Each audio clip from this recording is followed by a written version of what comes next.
is also in the jovial mood as well. And then the people in Uganda are also preparing to see that at the time Christmas comes in, they are ready. But you've mentioned something to do with the state of security in the country. It is quite threatening, I should use.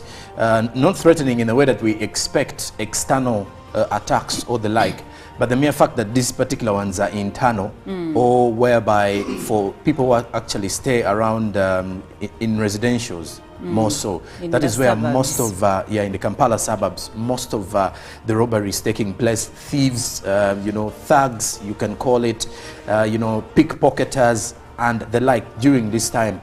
I did see someone who shared the story about an area around Chiwatule. I don't know if I'm forgetting the name, but it's a dark spot for border riders, especially during the evening hours and even the early morning hours. That once you're taken there, in most cases, mostly if you're using a border person that you don't know of, the chances are you need to be very vigilant, because they may either beat you up and take away your stuff. And it's not only that, but when you look out to almost all the suburbs in Kampala, so it's something that we really need to pay attention to as Ugandans ahead of this season. But also I keep on emphasizing the idea that even those who are actually using the road, the drivers and the pedestrians, we really need to be very, very cautious while using the road, because we do record lots of deaths during such a time, because everyone is driving recklessly.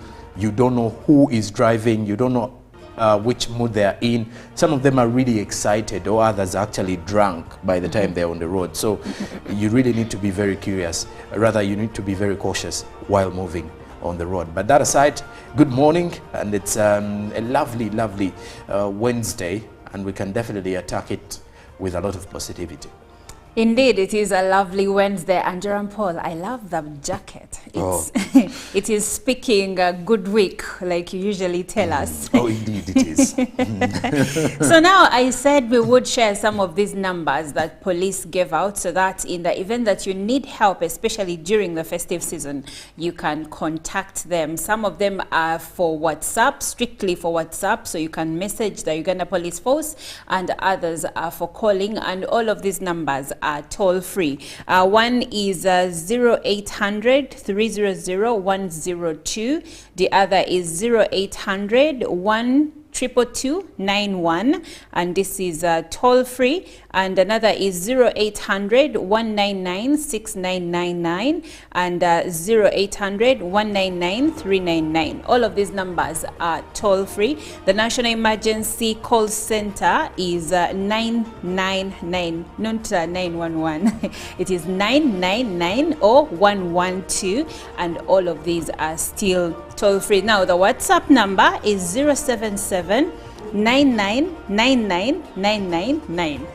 So just type 077 and then all the others are 7. I think they're supposed to be what, 7 digits? 10 digits. Yes, all of them are 999 to the end. So please take the numbers down. You never know when you're going to need them. Good morning, Chantal. Good morning, Olive. We missed you yesterday. How are you today? I'm back, like I never left. Like you never left, yes. How have you been? And of course, this morning it hasn't rained. I'm sure you're breathing a sigh of relief. Definitely, I'm anticipating good weather today, because it is indeed a good Wednesday. Good morning, our viewers. Thank you for joining us. My name is Chantal Olive Akandinda. Super excited that Christmas season is here, and guess what? I don't know, for some reason, personally, normally it clocks December. I don't have a Christmas tree. I don't really fancy the decor for Christmas, but I like the Christmas mood. So it's time for the hot chocolate. It's time for the chocolate. It's time for the Christmas movies. It's time to be together with friends and family. But I must warn you, the sugar rush is real for those that do not drink. I must warn you, for those that drink, don't drink mugaga again. There is next year to be alive and to celebrate another Christmas. So please do be mindful. And like Jerome Paul put it, bars are now open. Today, I mean this morning, this is 5 in the morning, and I'm trying to get to work, and there is this girl on a bike with shorts up these ends, and She was probably leaving the bar trying to make her way home. I'm actually surprised that some of the bars on this stretch from Acacia Mall along Acacia Avenue, I'm surprised that this morning I didn't find people outside and, you know, some bit of traffic jam at certain sections of that road, because in most cases it never, especially on a Monday morning, it never feels like it's Monday. Yeah, you start reevaluating. Did I study wrong? Because how do I be rushing to work on Monday and someone is just leaving the bar drunk? Make it make sense. But actually, in the spirit of Christmas, when you do mention Christmas movies, I think about Hallmark movies, and they always have this guy that never left the village and this girl that is a big corporate in the city, then she goes back to the village and then she decides to give up on her career. Typical of okay, the returning to the village bit is typical of what we used to do, or some still do, of returning to the villages. People are now anticipating her, Najuma Agenda Huda. How is she going to be dressed? Which car is she driving? Is she coming with her kids? How does she look now? The difference is that Najuma is no way giving up her career to stay in the village to marry the boy that never left. And also there is also something most of the people have been talking about on social media about the urban dwellers who normally get back to the villages and they go there empty-handed, or they only go with a bar of soap, a few kilograms of sugar, and you know, some loaves of bread. And surprisingly, they return back to Kampala with the boot filled up with food. And then the funniest part was, even you see the kilograms of sugar and the bar of soap and the loaves of bread that they normally take, they are the same people who consume it as fast as it gets during that particular festive. They're caring for themselves because so they're caring for there's no bread in the village. Most villages are used to, you'll take tea with the lumonde. So you take something little, you take back a lot. So no, we definitely need to do better, because even the villages that used to be food baskets, lately they are struggling. So you cannot be the person who comes with just a few kilograms of rice and sugar and maybe a little cooking oil, and you expect to take like 4 or 5 bunches of matoke. That's not fair. But maybe during the course of the year, we send in money to cater to these farms, to take care of the cows, to take care of the plantations. You never know, for some. Okay. And some are actually picking from their plantations that they have. So you can cut them some slack, some. For the ones that send in the money and of course all around the year take care of their people, that is okay. But for the ones that just want to go and pick food that will take them through the whole 9 months of January, do better. But anyway, right now we take you through the local news stories that we have managed to gather for you, and we will start with President Museveni, who met and held discussions with the ambassador of the United States of America to Uganda, His Excellency William W. Pope at State House in Entebbe. During the meeting, President Museveni and Ambassador Pope discussed a wide range of issues, including the African Growth and Opportunity Act, AGOA. President Museveni responded to a letter from President Joe Biden regarding AGOA, which grants duty-free access to the U.S. market for certain African exports. The president's letter was handed to Ambassador Pope for delivery to Washington. On his part, Ambassador Pope reaffirmed the U.S. government's commitment to continued cooperation with Uganda through improved bilateral relations. He emphasized the desire for continued relations between the two nations without any restrictions. And moving on, the Prime Minister, Robina Nabanja, has assured world leaders that Uganda's Vision 2040 aims to create access to clean, affordable and reliable energy to save the environment. Nabanja was invited at the electrifying cooking session at the ongoing COP28 summit in the United Arab Emirates. She was flanked by the Minister for Energy and Mineral Development, Dr. Ruth Nankabira. And in more news, the leader of opposition, Mathias Mpuuga, has expressed the need to form a judicial commission of inquiry as part of the avenues to conclude the long stand between government and the opposition on allegations of human rights abuse. Mpuga has presented a rejoinder to the statement of the Minister of State for Internal Affairs, David Muhoozi, fronting 4 fresh demands after describing government's response as a political narrative. But Parliament, chaired by Speaker Anita Among, rejected the opposition wing demand, insisting on the available investigating organs. And finally, in our local news stories, the Bishop-elect of Namirembe Diocese, Bishop Moses Banja, has been welcomed to the House of Bishops and handed the house by the outgoing Bishop Wilberforce Chitio Luwarira. The outgoing Bishop of Namirembe Diocese, Wilberforce Chitio Luwarira, applauded Christians for their cooperation in the period of 14 years he has been Bishop of Namirembe Diocese. Well, that story ends our local news. Now Chantal Olive takes us through the international news.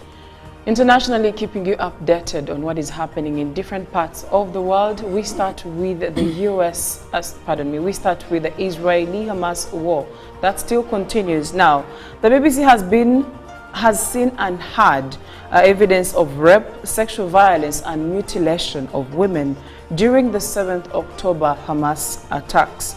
Several people involved in collecting and identifying the bodies of those killed in the attack told us that they had seen multiple signs of sexual assault, including broken pelvises, bruises, cuts and tears, and that the victims ranged from children, teenagers to pensioners.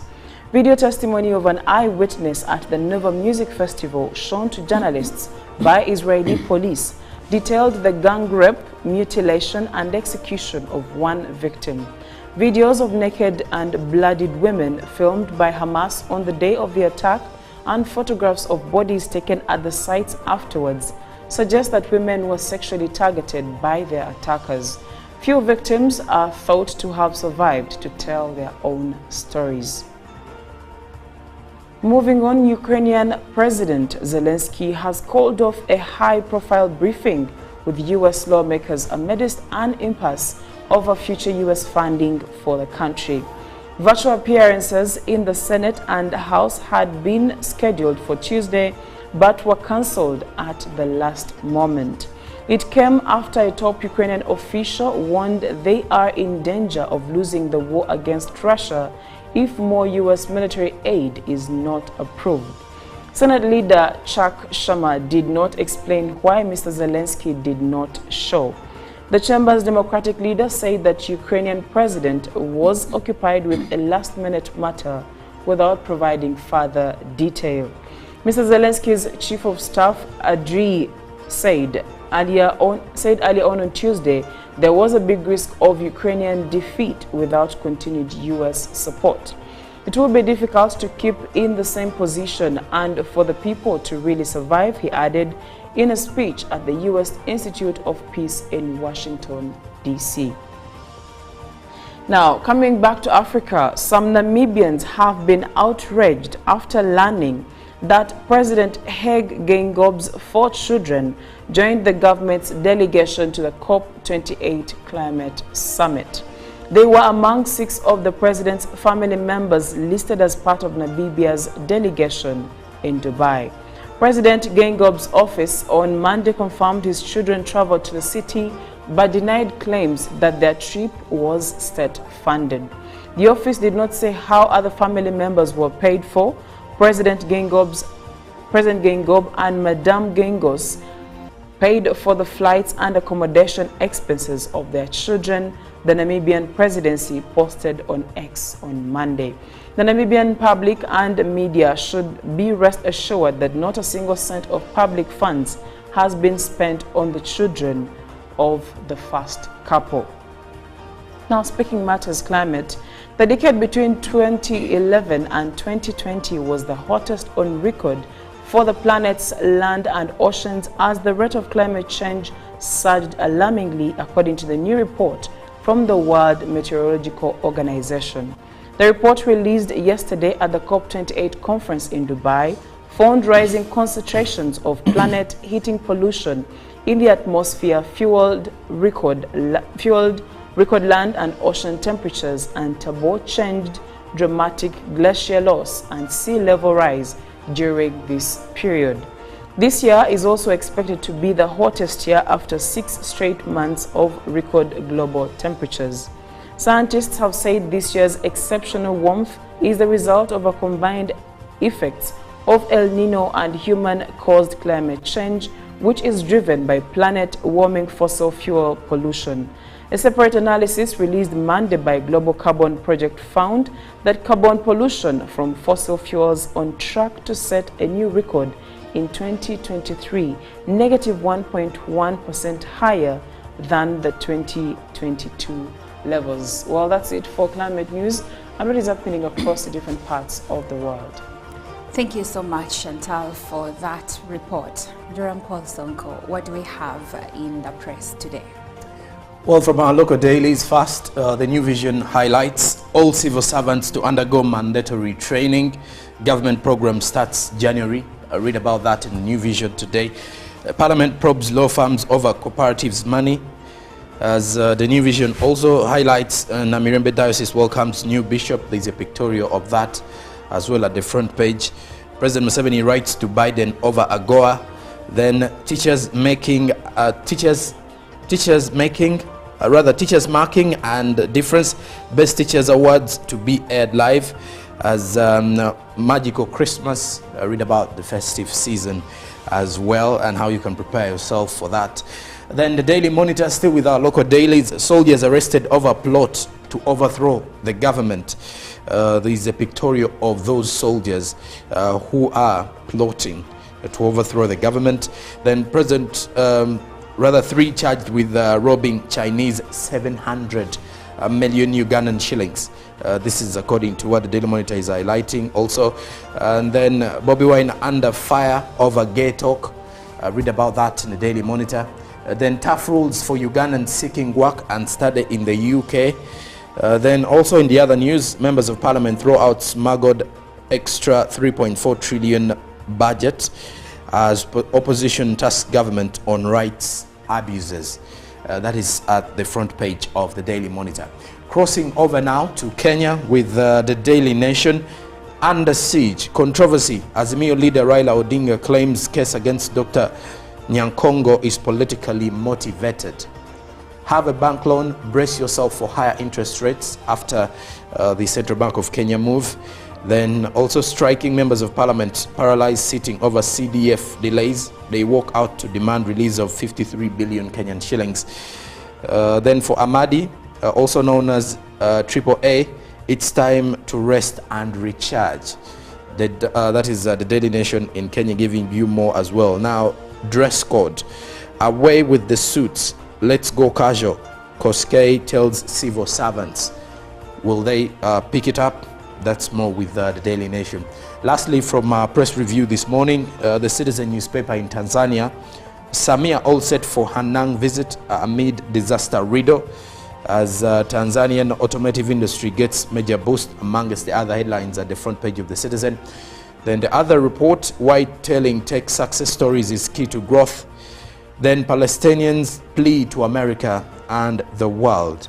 Then there is also an interesting report at the front page which says why marriage law review is still pending. That and more is with the Citizen as well. And that is it for our press review this morning. Now we will take a short break and we will leave you with Leona Lewis with One More Sleep. We'll be right back. Live from UPC Studios in Kampala, this is Good Morning Uganda.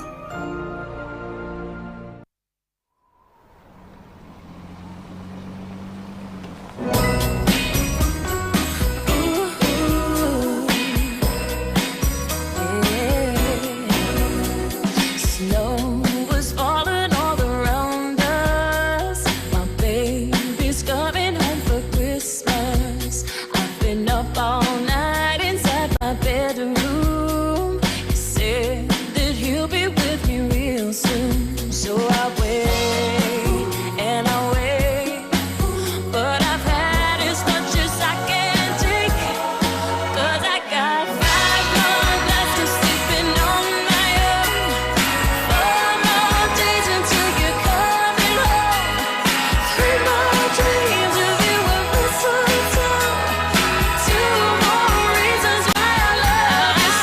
to Bunga Munyonyo side, those bars, for example, do close at around 8 in the morning. No, at times when you're passing by, you will see. But also, world over, you get to realize that every other person is also in the jovial mood as well. And then the people in Uganda are also preparing to see that at the time Christmas comes in, they are ready. But you've mentioned something to do with the state of security in the country. It is quite threatening, I should use. Not threatening in the way that we expect external attacks or the like, but the mere fact that these particular ones are internal, or whereby for people who actually stay around in residentials, more so. That is where suburbs. Most of, in the Kampala suburbs, most of the robberies taking place. Thieves, you know, thugs, you can call it, you know, pickpocketers and the like during this time. I did see someone who shared the story about an area around Chiwatule. I don't know if I'm forgetting the name, but it's a dark spot for border riders, especially during the evening hours and even the early morning hours. That once you're taken there, in most cases, mostly if you're using a border person that you don't know of, the chances are you need to be very vigilant, because they may either beat you up and take away your stuff. And it's not only that, but when you look out to almost all the suburbs in Kampala, so it's something that we really need to pay attention to as Ugandans ahead of this season. But also I keep on emphasizing the idea that even those who are actually using the road, the drivers and the pedestrians, we really need to be very cautious while using the road, because we do record lots of deaths during such a time, because everyone is driving recklessly. You don't know who is driving, you don't know which mood they are in. Some of them are really excited, or others are actually drunk by the time they're on the road. So you really need to be very curious. Rather, you need to be very cautious while moving on the road. But that aside, good morning, and it's a lovely Wednesday, and we can definitely attack it with a lot of positivity. Indeed, it is a lovely Wednesday. And Jerome Paul, I love the jacket. It's, it is speaking a good week, like you usually tell us. Oh, indeed it is. So now I said we would share some of these numbers that police gave out, so that in the event that you need help, especially during the festive season, you can contact them. Some of them are for WhatsApp, strictly for WhatsApp, so you can message the Uganda Police Force, and others are for calling, and all of these numbers are toll free. One is 0800 300 102. The other is 0800 12291, and this is toll free. And another is 0800 199 6999 and 0800 199 399. All of these numbers are toll free. The National Emergency Call Center is 999, not 911. It is 999 or 112, and all of these are still toll free. Now the WhatsApp number is 077 9999999. So just type 077 and then all the others are 7. I think they're supposed to be what, 7 digits? 10 digits. Yes, all of them are 999 to the end. So please take the numbers down. You never know when you're going to need them. Good morning, Chantal. Good morning, Olive. We missed you yesterday. How are you today? I'm back, like I never left. Like you never left, yes. How have you been? And of course, this morning it hasn't rained. I'm sure you're breathing a sigh of relief. Definitely, I'm anticipating good weather today, because it is indeed a good Wednesday. Good morning, our viewers. Thank you for joining us. My name is Chantal Olive Akandinda. Super excited that Christmas season is here, and guess what? I don't know, for some reason, personally, normally it clocks December. I don't have a Christmas tree. I don't really fancy the decor for Christmas, but I like the Christmas mood. So it's time for the hot chocolate. It's time for the chocolate. It's time for the Christmas movies. It's time for to be together with friends and family. But I must warn you, the sugar rush is real for those that do not drink. I must warn you, for those that drink, don't drink mugaga again. There is next year to be alive and to celebrate another Christmas. So please do be mindful. And like Jerome Paul put it, bars are now open. Today, I mean this morning, this is 5 in the morning, and I'm trying to get to work, and there is this girl on a bike with shorts up these ends, and she was probably leaving the bar trying to make her way home. I'm actually surprised that some of the bars on this stretch from Acacia Mall along Acacia Avenue, I'm surprised that this morning I didn't find people outside, and you know, some bit of traffic jam at certain sections of that road, because in most cases it never, especially on a Monday morning, it never feels like it's Monday. Yeah, you start reevaluating. Did I study wrong? Because how do I be rushing to work on Monday and someone is just leaving the bar drunk? Make it make sense. But actually, in the spirit of Christmas, when you do mention Christmas movies, I think about Hallmark movies, and they always have this guy that never left the village, and this girl that is a big corporate in the city, then she goes back to the village, and then she decides to give up on her career. Typical of okay, the returning to the village bit is typical of what we used to do, or some still do, of returning to the villages. People are now anticipating her, Najuma Agenda Kudda. How is she going to be dressed? Which car is she driving? Is she coming with her kids? How does she look now?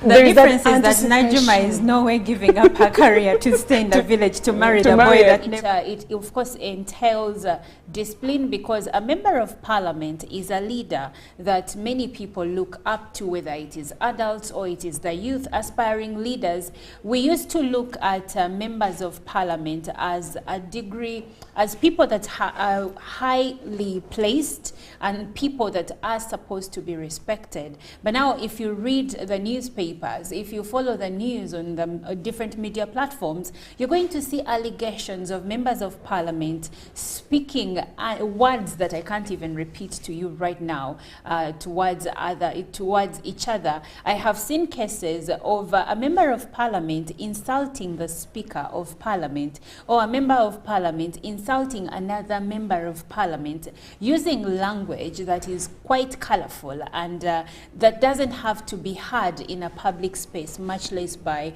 a member of parliament. So we come back and say, okay, these are the leaders that we chose, but now that elections are coming close in 2026, what should voters consider before they choose the people they send to parliament to represent them? And of course, this conversation starts here on Good Morning Uganda, and we would like for you to be a part of it by joining us on WhatsApp number 0709602592 and on the X app with the hashtag UBCGMU. Let's share, comments, let's share opinions, so that maybe someone out there, a member of parliament watching, or one that is aspiring to go to parliament in 2026, may pick a leaf or, borrow the whole tree. Good morning, Jerome Paul. Good morning again. How are you? I'm good. How are you? Borrowing the whole tree for me. Yeah. It seems like the leaves are not enough. So let's give them branches and the tree. Yeah. But I'll be direct, actually. What should a voter consider when they are choosing their member of parliament? And I would like for you to tell me why they should consider that. Yesterday we did have a conversation rotating around morals and ethics. And in your introduction, you've actually given us a pretty good background of how far we've come with our current parliament, with the cases that have been reported. And I think most of the Ugandans have been able to identify some of these, and they've actually been sharing their ideas about why we should be seeking for more of intellectuals in parliament. Now, the element of intellectuals takes me back to education. As a member of parliament, when you look at the requirements of that, if they do have a Senior 6 certificate, they are good to go. True. They are good to go to stand for, as members of parliament. And this has actually given room for all the able-bodied, let's say, responsible Ugandans to take foot and start doing, joining the political army and say, it is time for me to stand as a member of parliament or a representative of my constituency, which is not something I would definitely say is wrong, having at least a senior 6 certificate, because at least you do realize that that level of education is, at least this person has actually passed through school and the like. Now, they have learned to think to a degree. They've learned to think to a degree. Now again, at times, you get to realize that maybe the senior 6 certificate becomes an issue where, however much we say at times it is not mandatory for one to go through school and, to see how they think or to be a good leader. But you get to realize that with the world we are living in today, one is supposed to have some, possess some documentations that are quite bigger. For example, if you're a member of parliament for, let's say, Kira municipality, just using the example, with the kind of residentials and the people who live or reside in such an area, you do realize you are dealing with people who are either holding more of the papers academically. You're dealing with the PhD holders and the like. I'm not limiting those who have not who have not gone to school, but I'm thinking you are a decision maker. Okay, you're part of the decision makers, and now you're representing individuals who have actually whose thought capacity may ideally be way above you. So that means you're always challenged when they come about. That is why in most cases some of the intellectuals are forced to get into political debates lately, because they believe the kind of debates that are being, put on the floor of parliament are not worth it. And that is where you think maybe the senior 6 certificate may be a limitation of a sort. So should we? My idea would be, if you want to be a member of parliament and you have the senior 6 certificate, it would be better you advance further. You try to do extensive education, choose a different course, try to expound your mind. Your mind, because you're dealing with individuals or you're representing individuals. And when you look at almost every district or constituency, it has it has actually got lots of land people. Should it be, is it mainly about having land people that you're leading, or the fact that when you're in parliament, what is your role as a member of parliament? First of all, you're representing the voice of your constituents, and you also represent, it's more like you're representing the views of your people. You are representing the views of your people. You're coming to different, that is inclusive of the wananchi, the elites and the like. So the element of education is, why? Because the world we are in today needs a thoughtful person. And trust me, there is a lot of education that comes to being thoughtful. So when you when you're in parliament, there are policies you're definitely going to be going through that need to discuss policies, table bills, and it's not just a talk of town where you just wake up in the morning and say, I'll hack it, I'll just say this and this. That is why we do have some of our members of parliament that have been in the house and have contributed less to a number of policy reforms in parliament or bills that are being tabled, because they are limited to the reach of some of the things. When you say that, I actually hear you, because in the past years, I think all of us have noticed people that intentionally go back to school, maybe a singer, goes back, or an actor, goes back to school to attain the senior 6 certificate so that they can go to parliament. But when they go to parliament, like right now in the 11th parliament, we have a few artists that were voted for and they're in parliament. But you correct me if I'm wrong, have you seen Geoffrey Utaya? Honorable. Honorable Geoffrey Utaya discussing policy Yeah, or he anything on the has. floor of Parliament. He Have has. you? Yes, Or I maybe have. I'm just asking because I haven't. But if no. you have, Yes, I have. I have. And you see, the other worry, though, is not maybe also discussing policies, which also takes me back to the other... but that's the main reason why they're in Parliament. Which also takes me back to the other point of what are other qualities that we can actually look into if we are to choose a leader. We should as well look at someone who is... how informed are they about, the constituency they are representing? I think in most cases, we do have members of Parliament who have been well educated, and they are representing, let's say, a district in northeastern Uganda, but they do not even have a base in that district. It's more like, I was born in Buyikwe. That is where, those are my roots, Buyikwe. But I've never lived in Buyikwe. I know no one in Buyikwe. So the chances are, I don't even know what is affecting these people. But because that's where you were born. Yeah, because that's where I was born. To win the election. Exactly. You got to and win this is happening a lot lately, whereby someone has actually been highly educated, and maybe they've actually even moved out of the country, got all these degrees, and they even have the fame. Either it's a celebrity and the like. They and, come back and say, Ndi mwana wawa no. So because you've made a name either in entertainment, or let's say you've made a name either way, or or on media and the like, so you decide you say, let me go and represent the people. Well, of course, because of the current situation, in most cases, Ugandans at times end up just voting people because they've seen them, impactful in society, or they are known, or they are famous, and then they end up voting them. But we forget, how connected are these people to our society? Do they even care about, the situations that we are going through? Because in most cases, in some of the conversations I normally have with some of my uncles and fathers, they will actually tell you, some of you, urban people take no time to understand your roots. But it's during election time when we get to see you people coming back. And he was right, because when you look at the situation during election time, that is when you realize that, hey, so this gentleman was also born in this district.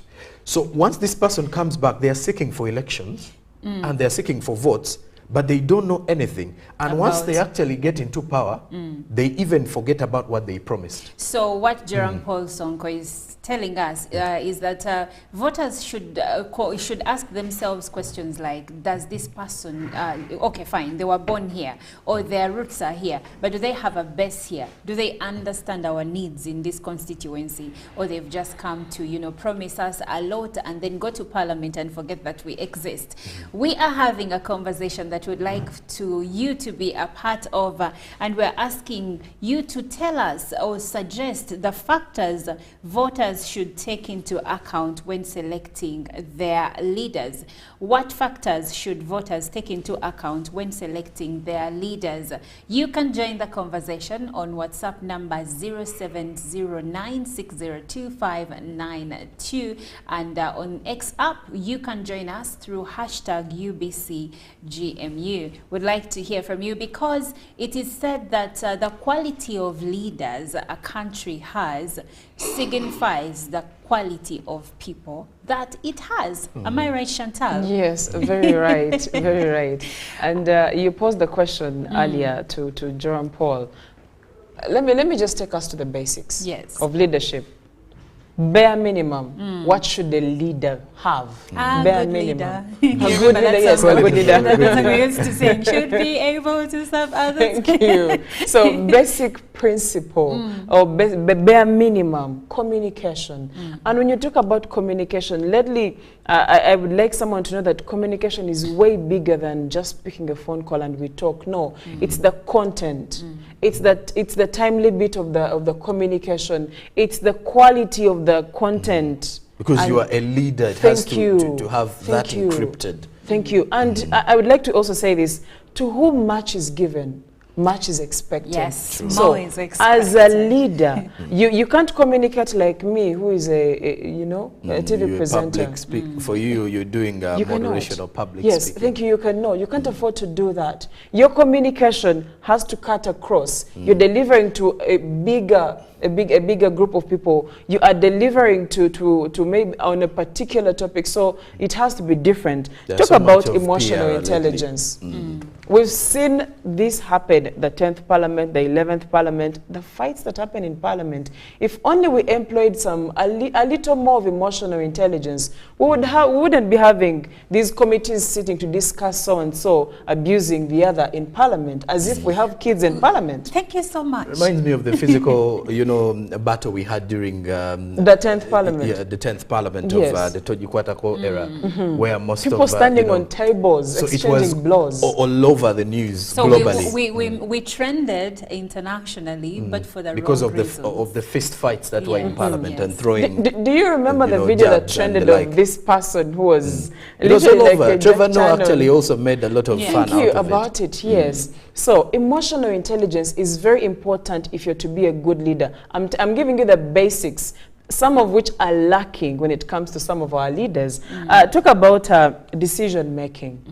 On what basis are you making a certain decision? Do you have As a enough leader. information? Yes. Do you have enough information to enable you make that decision? You remember still the Tojikwatako issue. These MPs were sent to their constituencies to gather information from the general public on whether actually the bill should be The put in place, constitution should be amended. Yes. And then some reported wrong. Because they never went Thank you. to the constituency. Thank you. Meaning their decisions were not informed by the information No, it goes from back to the their connection constituents. with the people. You get it. So how do you make your decisions as a leader? What do you base on to make your decisions? Then talk about problem solving. How do you solve the problems? Do you go to Parliament and then boycott and then walk out? Is that going to solve the problem? Or do Probably you take not. to the X app and insult the speaker? Thank you of very Parliament much. Instead of because you're sitting aggrieved? and having conversations, instead of seeking the right office to talk to and make efforts to do things the right way. But what would you say to someone who says that, because the opposition in this case have always said that they resort to things like boycott or sometimes to colorful language because other methods have failed. Would you say they are right to a degree that other methods have failed, or that they're just trying to be difficult? It depends on what has failed. For And, instance, the boycott, they said government refused to listen to them, so they had to resort to that. but did the boycott give them solutions to the problem initially that caused the boycott? Probably not. You also do remember that, for example, the office of the Human Rights Commission told us that they said they had hundreds and thousands of people who are missing. When they asked for a list, they provided 30 members on the list. You understand? So if we're to dig deep into the detail of some of these issues, you'll realize that we can achieve results in a much better way. We can solve these problems in a much better way. My problem here that I see is that opposition is opposing the government and not in there to keep the government in check and deliver to the people to whom they are supposed to be delivering. If I wake up in the morning and I feel like the NRM is not doing its part, I'm not supposed to be fighting the NRM. I'm fighting for my people. So if I'm going to Parliament, I am going to put forward what my people need. If I come from Shema district, if I said I'm joining politics right now, it should be because I have seen that the Honorable Kateshumba is not doing something, his NRM, he's not doing something right. So I am coming maybe independent and I'm coming to say, listen, I'm delivering better. That should be for the people. I'm delivering better. It's not about the NRM, it's not about FDC, it's not about UPC. Yes, those groups and those political parties give us the belonging bit, but at the end of the day, we lose track. If we are not working for the people, we're just fighting because I don't like FDC. I don't like UPC. Yes. But now that you mentioned the opposition, I would like to know, are we saying that it is only members of the opposition in Parliament that are indisciplined? Because I was actually... Don't we have people from the the ruling government, the NRM, that are also indisciplined? We do have them, and I only gave that example to show you that it shouldn't be about political parties fighting each other. It should be a fight for your people. And this can be evidenced on what you're tabling in Parliament. How do you draw the line? No, you know, the worry is our politics have already been played in a dirty way. Even those in the ruling party are also attacking those in the opposition. Yes. So it's so everyone is indisciplined. Exactly.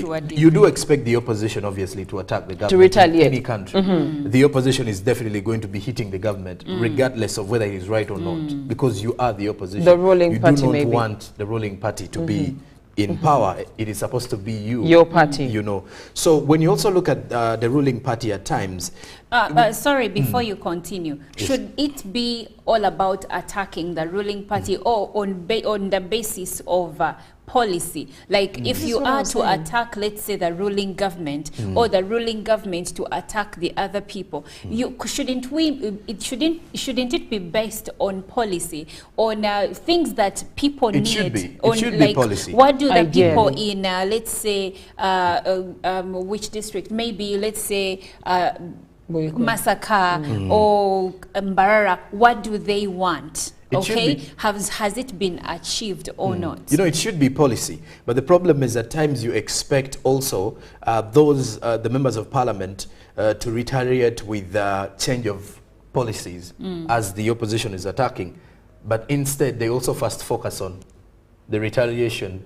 Let me give you a live example. Yeah, on a video basis, instead of also working on, you know, because you expect once the opposition is actually attacking the ruling government, you expect the ruling party to only do one thing, change the policies, and then let the opposition see the change. Or make sure you implement the policies. What they actually because sometimes, at. yes, Exactly. we normally say here that we have so many beautiful policies on paper, but implementation is lacking. So sometimes it's not even about changing the policy, it's about implementation. But in most cases, it feels like people have anger towards individuals. And do you think that is costing us as a country? Definitely it is, because if I'm going to go to Parliament and I am attacking Jerome Paul Sonko, it doesn't make sense. I am supposed to go to Parliament, present my case, and say, listen, actually not even just Parliament. If I'm campaigning, I should be bringing to the table what I know I can bring to the people, and leave it to the people to compare whether they want the other person who went to Parliament and just sat and didn't speak for them and didn't push for work to be done on their side. Now that is where we have a challenge. Someone is going to walk in, I don't like Paul, so I'm going to come and get all the dirt that I can on Jerome Paul and just put it out there, which is wrong. At the end of the day, much as yes, we can understand that some voters get really personal with these leaders. At the end of the day, it's the policy, it's what you're bringing on the table that should matter, because you're working for the people. You mentioned emotional intelligence, but when it comes to voting also, I think Ugandans should avoid use of emotions while voting. And the most recent elections... How do you separate emotions? By the way, politics is highly emotional. It is. I was following the American election, the last one where Biden won, and I was following it closely, and I realized that the emotional bit of it is not only limited to Ugandans. No, it is. It is it is an emotional but game. The issue is, when you look at our kind of elections, why I didn't mention the emotional part, is you do realize that some Ugandans will go into the ballot not to vote the leader because he's capable, but because I don't know how I can put this. It's more like you're angry at a particular person, at a particular person, or a political party. I would rather. We've had this. Yes. I would rather vote the other one to go and also enjoy the benefits rather than taking the other person. Would you say they are 100% wrong? Because is there smoke where there is no fire? No, they're not wrong. But at the end of the day, but it starts with us if we want to create room for change. Exactly. And the more we play this type of politics, it does clearly mean we are also welcoming the entire idea. So what you're saying is that in as much as you may be aggrieved, you need to be lucid and make decisions with a clear-headed mind. Because most of them don't even know they're members of parliament. So that clearly shows you that if you are voting, you voted for someone, but do you know who he is? Has he even, do you even know anything about his background or anything? Someone wakes up in the morning and they say, I hate this political party. I would rather give my vote to whoever comes on this in this political party. You realize that this person lacks emotional intelligence. What do I mean? They have a certain hatred or bitterness towards a particular political party. But they have not sat down to consider, okay, leave alone that political party that you don't like, but the one you want to vote, is it going to implement the things you would love in your area? Probably not. The person you want to put into power just because you like the way they talk, the way they walk, the way they present themselves, are they going to bring substance to the parliament? If they cross over to the ruling party? We have had cases of what I would call or refer political prostitution, where people will be, let's say, in the ruling party and realize that for this area, for me to get a vote, I need to cross over. We saw that. From the opposition, and then they cross over because, or from different the privileges opposition. That come to it. Yes. So for me, I term that as political prostitution. Of today you're here, tomorrow you're here. Should such a person be considered to actually go into the house? Because it seems like their own allegiances to themselves. You see, now the problem with Ugandans that I have seen is that aside from the part of lacking a bit of emotional intelligence, not all, but the biggest percentage of the voters, the other issue I have seen is that we are not good at analyzing these people and the situations. I'm going to give you a plain example of the recently concluded elections. We do remember that people crossed over from different political parties and joined the National Unity Platform. And there was a word that was going around, the NUP wave. So most of those who crossed over from DP, from FDC, from NRM and went into National Unity Platform, they were going there because of the popularity that National Unity Platform had, and it was what they were using to get elections back this. And now the problem was, now the voters were emotional about the fact that they hate certain political parties. The FDC has been here trying to get into power, they have failed. Were the voters emotional or they were emotionally manipulated? No, first of all, they were emotional. Two things. I think they were emotional. Manipulated. And, I wouldn't put it like that. And the opposition members played the politics quite well. Are manipulators. They are manipulators. Hear me out. And I love the fact that they played their politics so well this time. Hear me out. One, you know, if I throw a seed on cement, it's not going to grow. If I throw a seed on loam soil, it's going to grow. So those manipulators, the politicians, they threw a seed on loam soil. They landed on a ground that was already frustrated, already bitter, already in pain about. So FDC has been there, it has not done much. NRM, they feel like it's not delivered the way they want.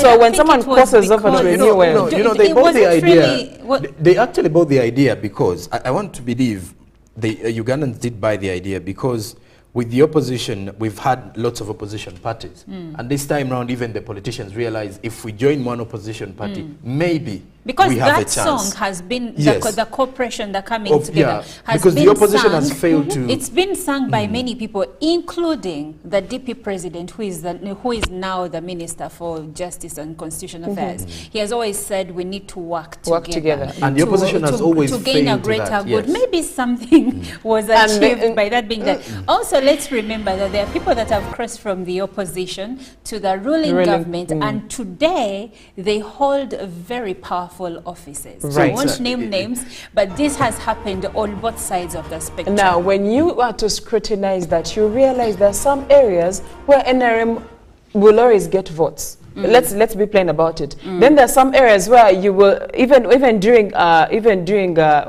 these elections or during the campaigning period, when you're doing commentary, you know that this particular area is for FDC. So if someone should come and win an election in that area, they have to come on that. They have to come under that party. You understand? What if FDC endorses? They're like, okay, to this time round we don't have a candidate, but because that has also happened. We saw those things happen. Yes. Anyway, we have some views coming through. This is quite an interesting conversation. And Dixon Munanuzi from Charlie Wajala says, sometimes some Ugandans don't seem to know what type of member of parliament they want. Ugandans are driven by emotions at the time of voting and regret afterwards. Please, fellow citizens, go for real issues affecting us rather than electing members who shout a lot but without real sense. And Sonko, someone is someone from Lusaka is saying hello to Jerome Paul Sonko. This one says, good morning UBC, Olive, Chantal and Sonko. A good leader. He. Oh wow. Oh my, he didn't just do that. A good leader should have positive decision making. In addition to that, a good leader should have integrity, self-awareness, courage, respect, empathy and gratitude. They should be learning agile, and they should be able to learn. They should be agile and flexible and flex their influence while communicating and delegating effectively. See how these key leadership qualities can be learned and improved at all levels of your organization. This is Tugume Musa streaming live from Rugonjo, Kamwenge district.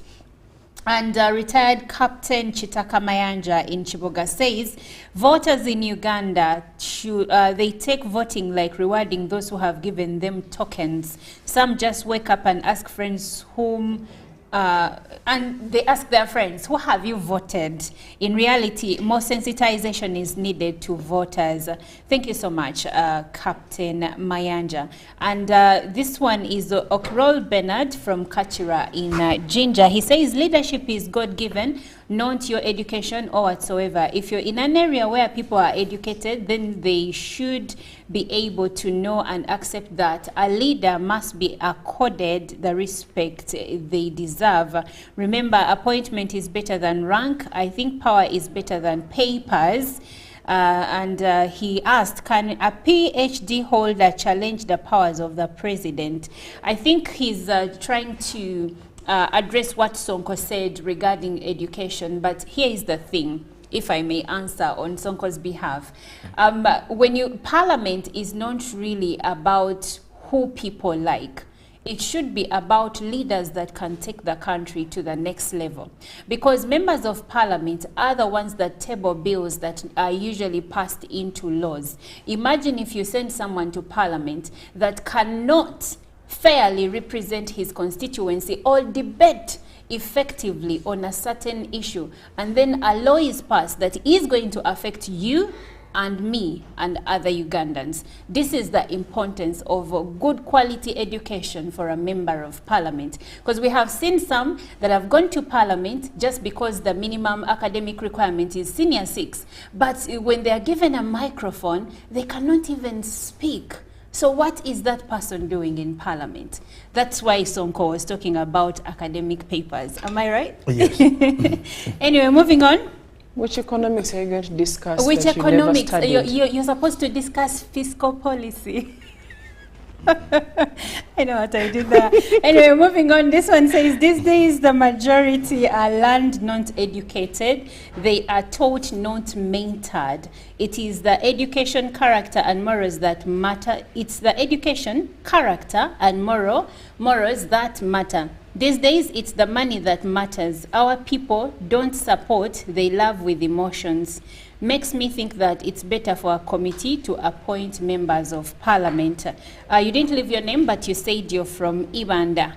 Well, that's all we had for you. I see many comments still coming through, but we will end this conversation right at this point. And maybe my parting shot, as Olive, Monica, Najima, should be vote quality, not just what emotions look at your members of parliament and what they are promising and compare with their opponents, because it's about time we send people to parliament that are going to take us as a country to the next level rather than keeping us in the same, I don't even know what to call it, but no, fist fights and colorful language in parliament. No, we are better than that. You're still watching Good Morning Uganda. Good Morning Uganda Tourism Express is coming up next.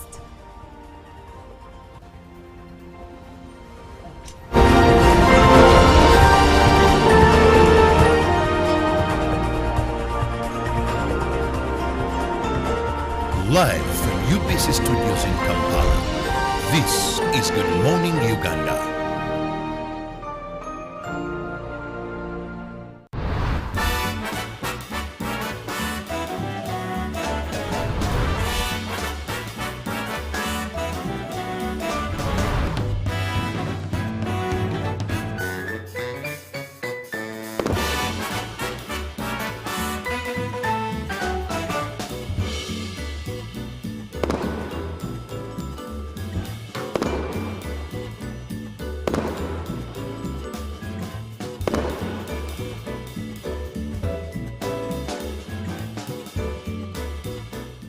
Of the day on UBC. Every Wednesday, 10 p.m. on your public broadcaster.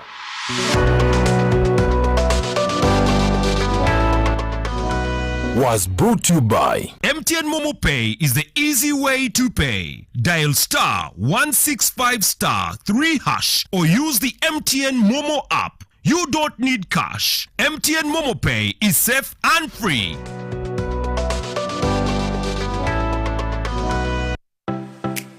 UBC is the national public broadcaster. We educate, inform, entertain, and inspire our audiences. You can watch us on free-to-air channel 001, DSTV channel 282, GoTV channel 371, Star Times channel 201, Zuku TV channel 20, and Azam TV channel 350. Even when your subscription expires, you can still watch UBC for free on your pay TV platforms.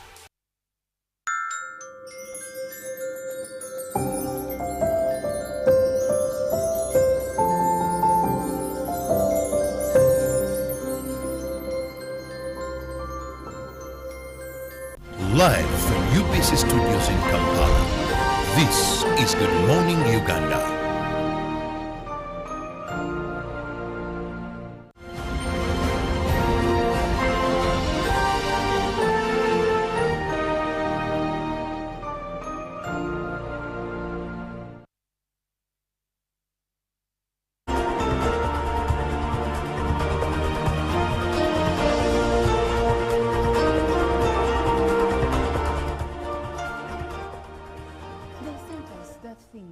That is usually sent, the weekly plan.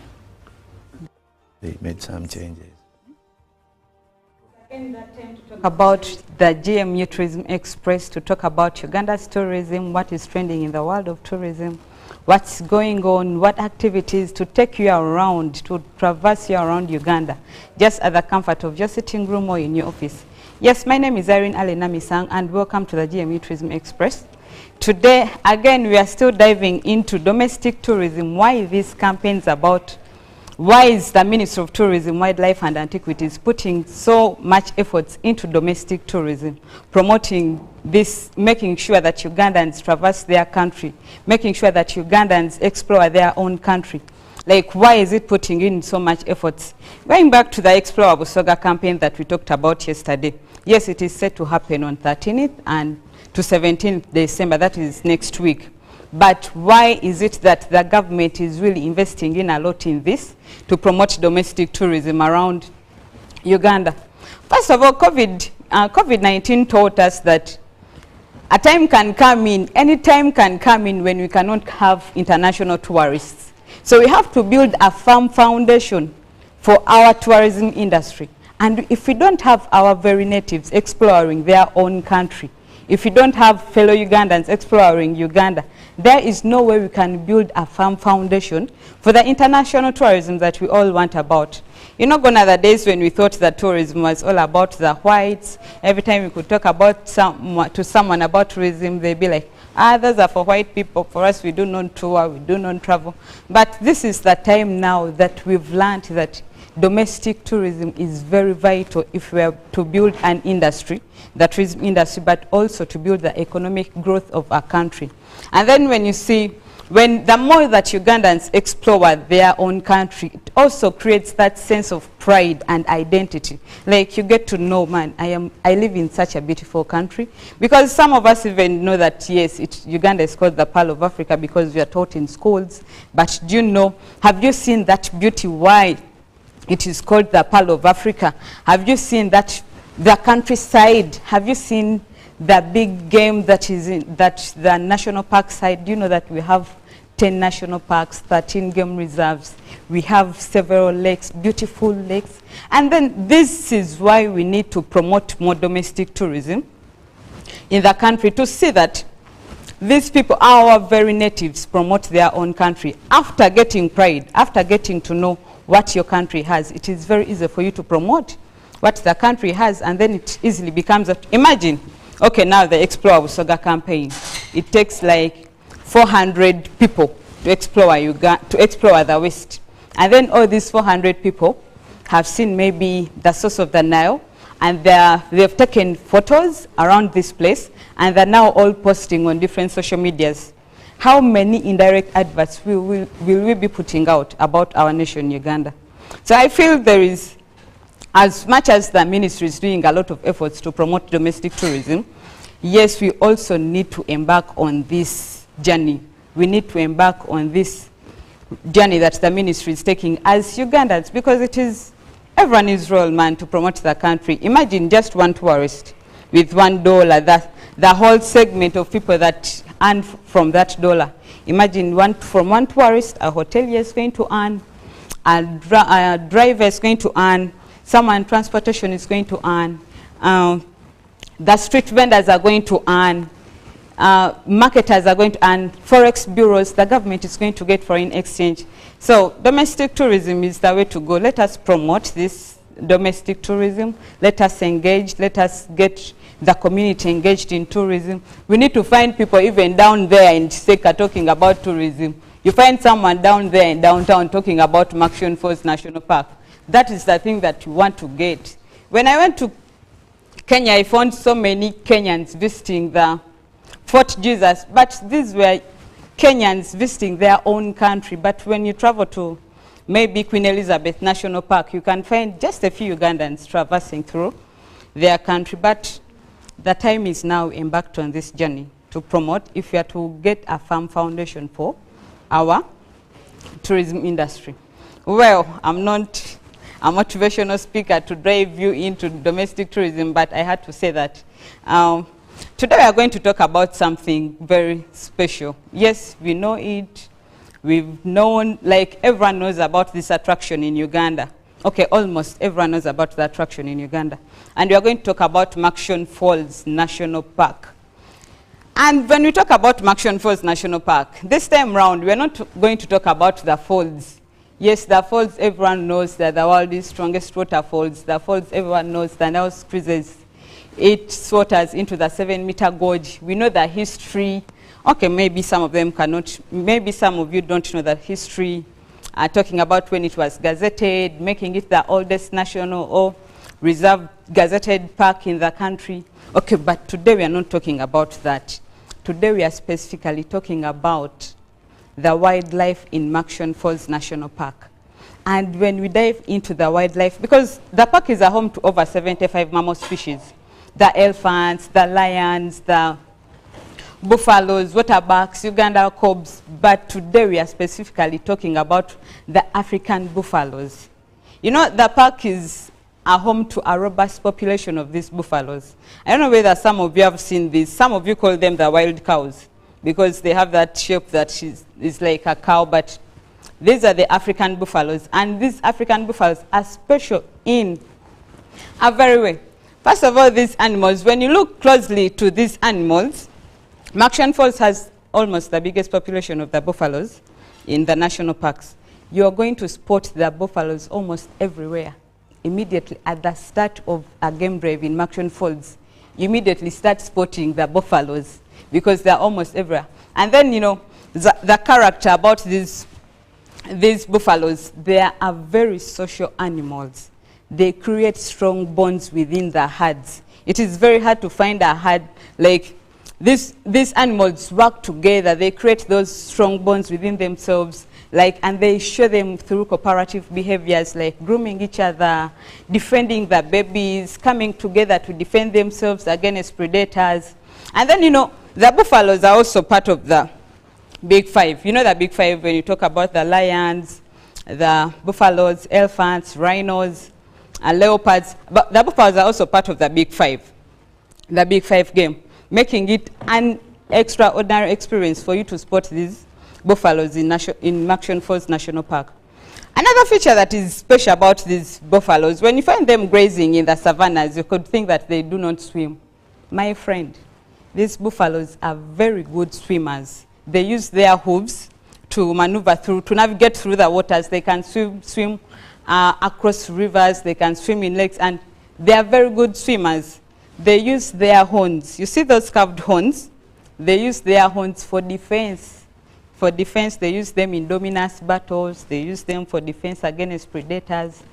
Like the buffaloes, man, when I talk about buffaloes, there is a lot that I can say. And when we go into their social life, how they work together, do you know that the buffaloes also fight for dominance in their herds? There has to be that dominant buffalo, the one that is dominating in a herd. And then when there is a battle that is going on between the buffaloes, you will find just one buffalo aside. And then when you're in a game drive in maybe Maction Falls, you'll be wondering, why am I finding just one buffalo, maybe standing alone? That buffalo becomes the isolated one after losing a battle in a dominance battle. You get that? So these are the buffaloes that usually fall prey to the lions, but when buffaloes are in a herd, it is very hard for lions or predators to attack them. Well, there is a lot I can say about the buffaloes, but because of time, let me stop there, giving you a travel tip for today. It is a simple one, but it is very important for you to take note. While you travel, eat the local food, because the food itself is an attraction. You need to explore the different cuisines. When you go to Mbale, you'll find a different staple food. When you come to Uganda, you'll find matoke. When you go to the west, you'll find ishabwe. Like so many different local foods that you need to explore and also taste. Thank you so much. That was it today for the GMU Tourism Express. Catch us tomorrow again. Next is the business update.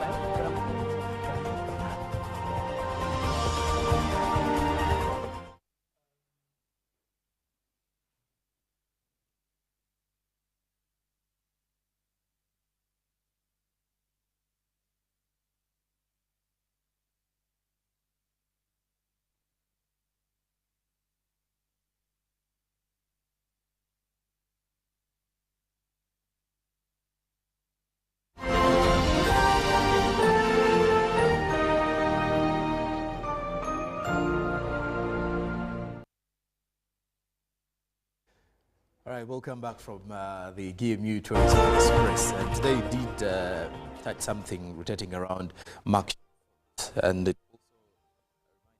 a trip that is coming up still at the end of the year. 71 years of Maction Falls, and it's very interesting. So you should be part of the journey to visit and tour Uganda or explore Uganda together. I'm Jerome Paul Sonko. Now it is time for us to check in with the business updates this morning. Yesterday was the 7th Economic Summit at the Kampala Serena Hotel. There are quite a number of stakeholders that were holding it, right from the media, also looking deeper into what was coming in from the ministry. We did also have those from the banking sector, Stanbic Bank to be more precise. Then we also had quite a number of other stakeholders in UDB, Oxfam. I was following conversations there, and some of the information coming up, the government has already invested 1.4 trillion through the Uganda Development Bank to accelerate socio-economic development in the country, according to the Finance Ministry's Permanent Secretary to the Treasury, that is Ramadan Gobi. Nairobi, who did reveal the same information yesterday while addressing the key delegates or key attendants of the summit. Now, also mentioning that not only that, the 1.4 trillion is an addition to other investments in the UDC, that is the Myoga initiative and the parish development model, among others. The target, when you look at things, is to ensure that Ugandans get into the monetary economy or get into the money economy, because by the look of things, if you're to look back 2 years back, you'll get to realize that inflation, amongst other factors affecting the economy, have strongly hit Ugandans, and how the Ugandans are actually surviving, it is quite difficult. And by just putting it out there, you do realize that if you are an employee, the chances are in the last 2 years or one, your salary did not increase. But however, the prices of the essentials are steadily increasing.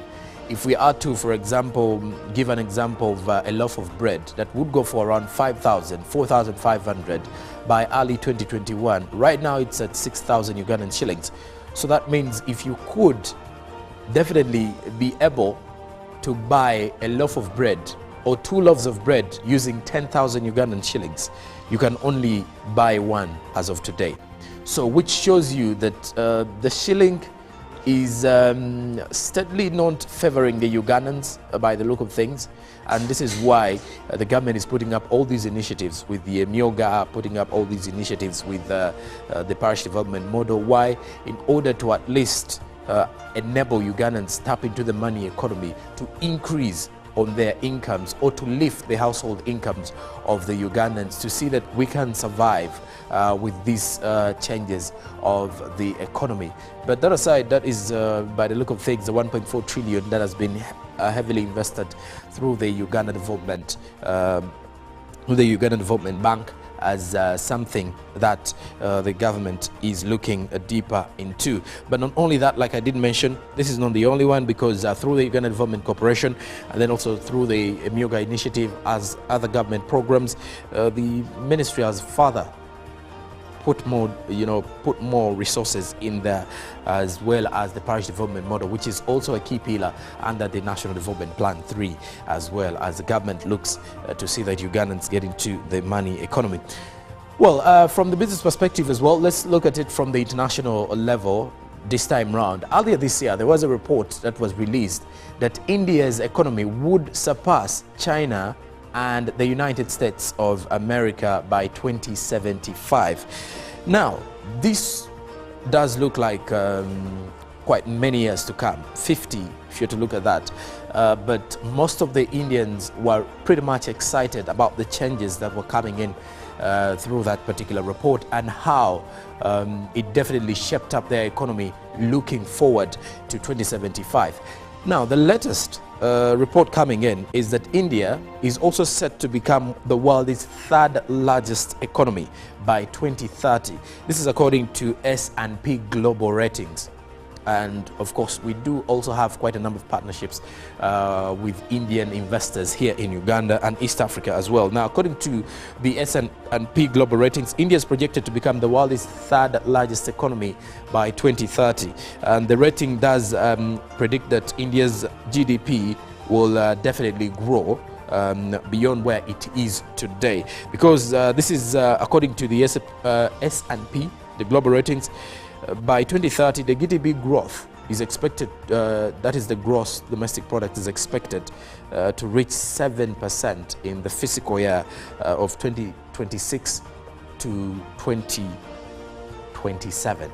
So from the financial year of 2026 to 2027, they expect the changes to take shape in the, according to S&P ratings. Now, in its global credit outlook for the upcoming year of 2024, or the upcoming calendar year of 2024, S&P forecasts show a GDP growth of 6.4% in the fiscal year 2023-2024. But not only that, this is also compared to a 7.2% in the previous financial year that we are currently in, and the growth rate is further expected to remain at 6.4% in the next fiscal year before rising to 6.9% as well. So they believe that it's definitely going to expand and grow to third largest by the time we reach 2030, because it's one of those great running economies, or greatly run economies.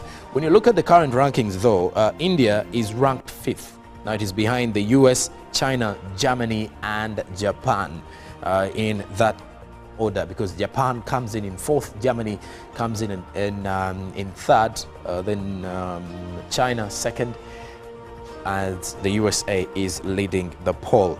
So the rating agency highlights the importance of India becoming a global manufacturing hub, which presents a significant opportunity for the country. It does also emphasize the need for a robust logistics framework to transform India from a services-dominated economy into a manufacturing-dominated one.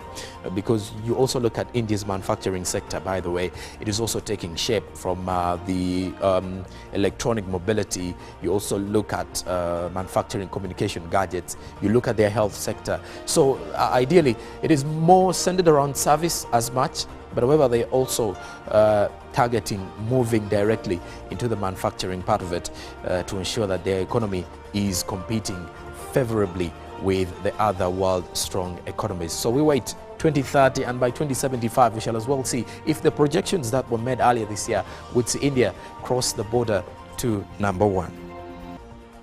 All right, now lastly, with the Forex updates this morning, let's have a look at how the market was faring by close of business yesterday, Tuesday. The US dollar did close at 3,000, while buying 3,788.17, while selling was at 3,798.17. Now the Great Britain pound was buying at 4,787.48, while selling at 4,800.12. When you also look at the euro, it was buying at 4,108.27, while selling at 4,119.11. The Kenyan shilling was buying at 24.71 shillings, while selling at 24.78 shillings. Meanwhile, the Tanzanian shilling was buying at 1.50 shillings, while selling at 1.51 shillings. So you can definitely pick it up from there and get going again. That is it with our Forex market, and which means it is the end of our GMU business update for Wednesday. Tomorrow, Thursday, I will be back to give you more from the world of business. As of now, it is time for the traffic updates with Chantal Olive Akandida.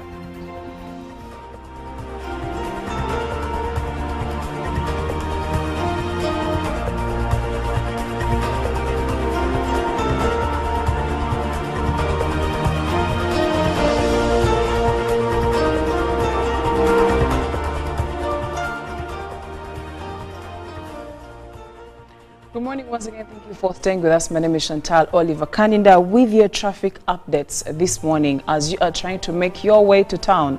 Let's see if you will be able to move smoothly or if you should choose an alternative route. Now, I'm speaking to someone who is coming from Entebbe trying to make their way to town.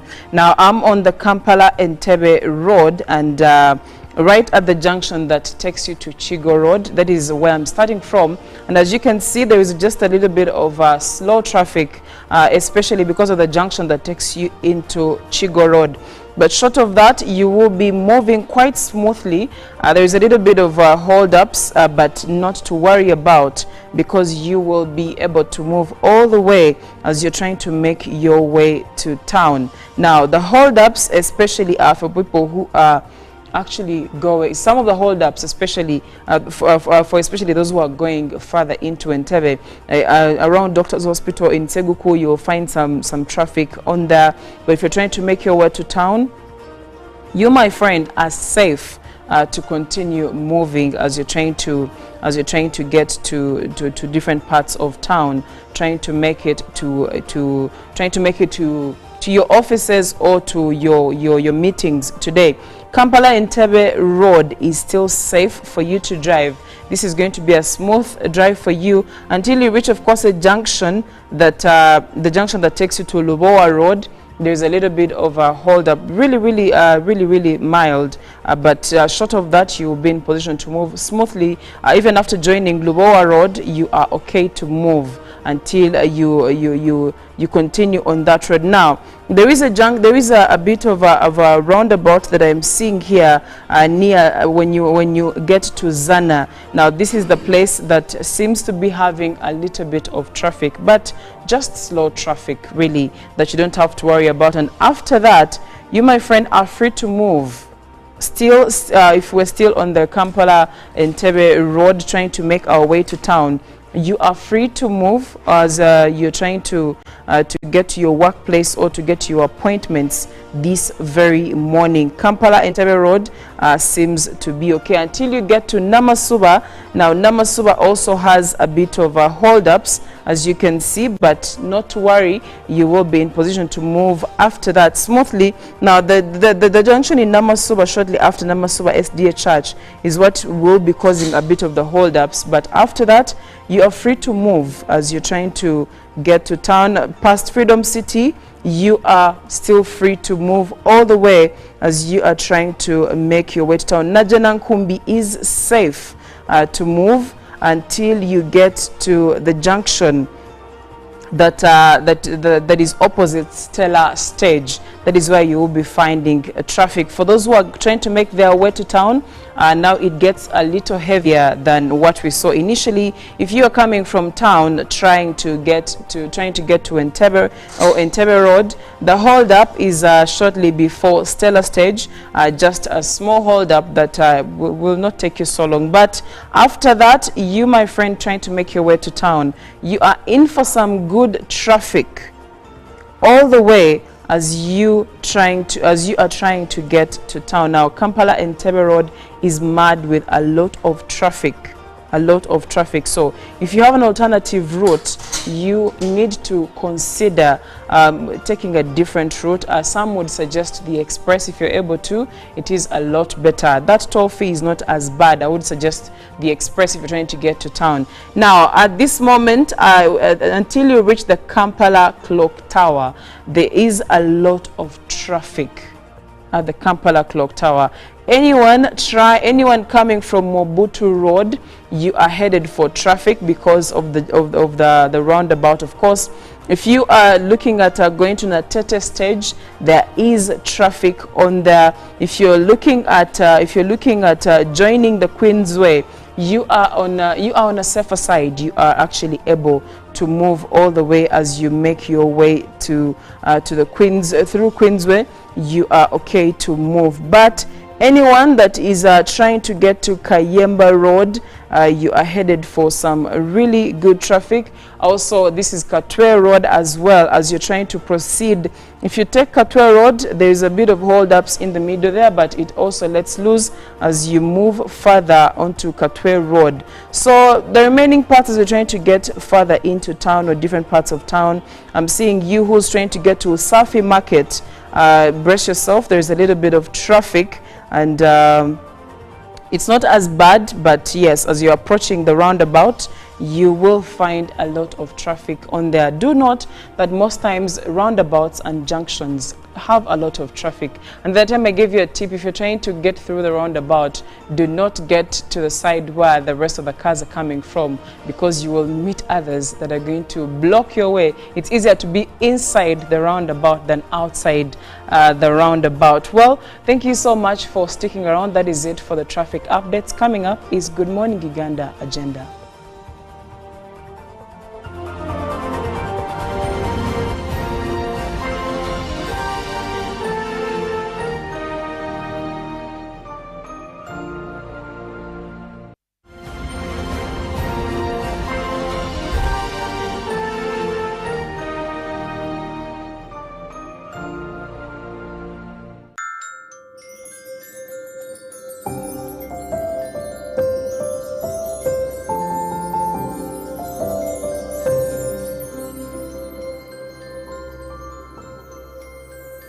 Of the day on UBC. Every Wednesday, 10 p.m. on your public broadcaster.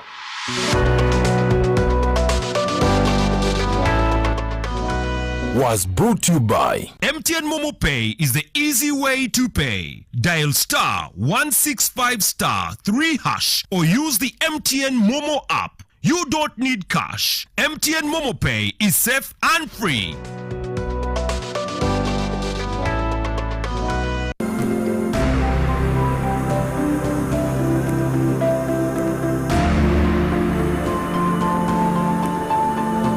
I've seen a number of community members out there that have formed themselves into groups and have identified enterprises, agricultural enterprises, rice and all that, and they've actually been successfully cultivating them. They've gone ahead, the project has gone ahead and also introduced small-scale industries like the rice huller, the grinding mills and all that are managed by the groups. All these are successes.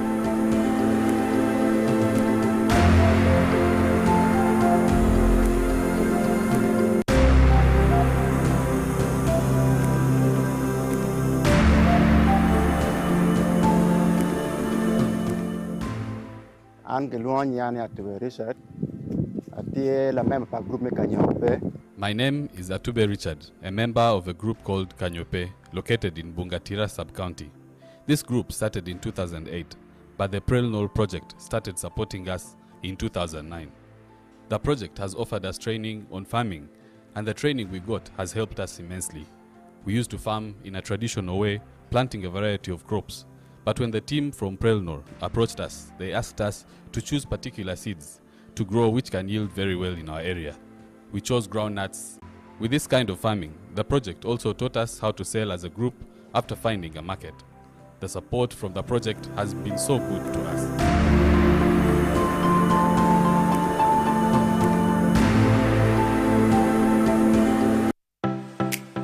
UBC is the national public broadcaster. We educate, inform, entertain, and inspire our audiences. You can watch us on free-to-air channel 001, DSTV channel 282, GoTV channel 371, Star Times channel 201, Zuku TV channel 20, and Azam TV channel 350. Even when your subscription expires, you can still watch UBC for free on your pay TV platforms. A new dawn on Behind the Headlines with me, Timothy Nyangweso. Every Wednesday, live in our studios in the heart of Kampala. We have conversations that have analysis, explanation, but not every truth is fact, and not every fact is truth. Every Wednesday, 10 p.m. on your public broadcaster.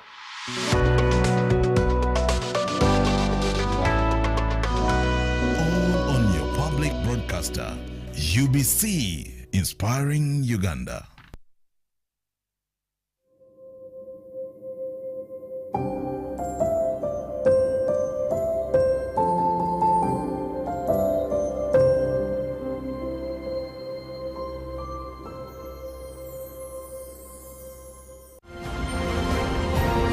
Live from UBC Studios in Kampala, this is Good Morning Uganda.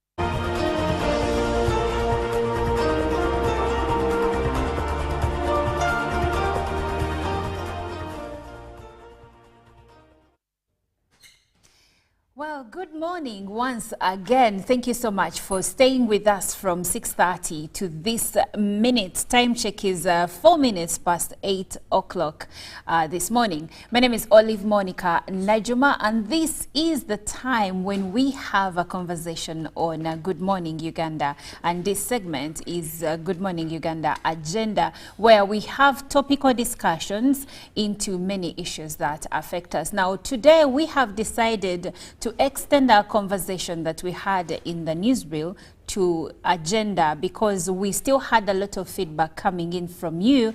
This topic we were discussing seemed to have touched a very sensitive chord, and many people had opinions to share.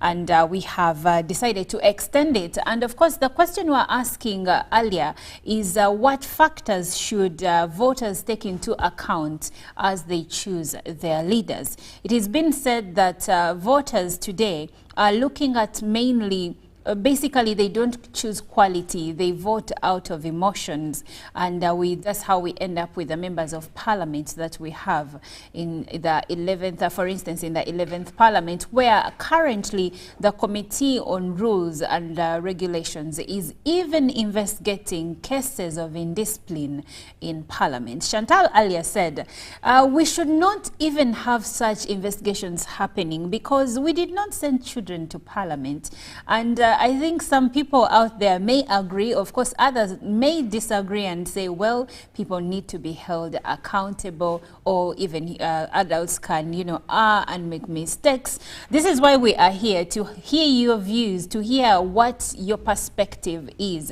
regarding a certain issue.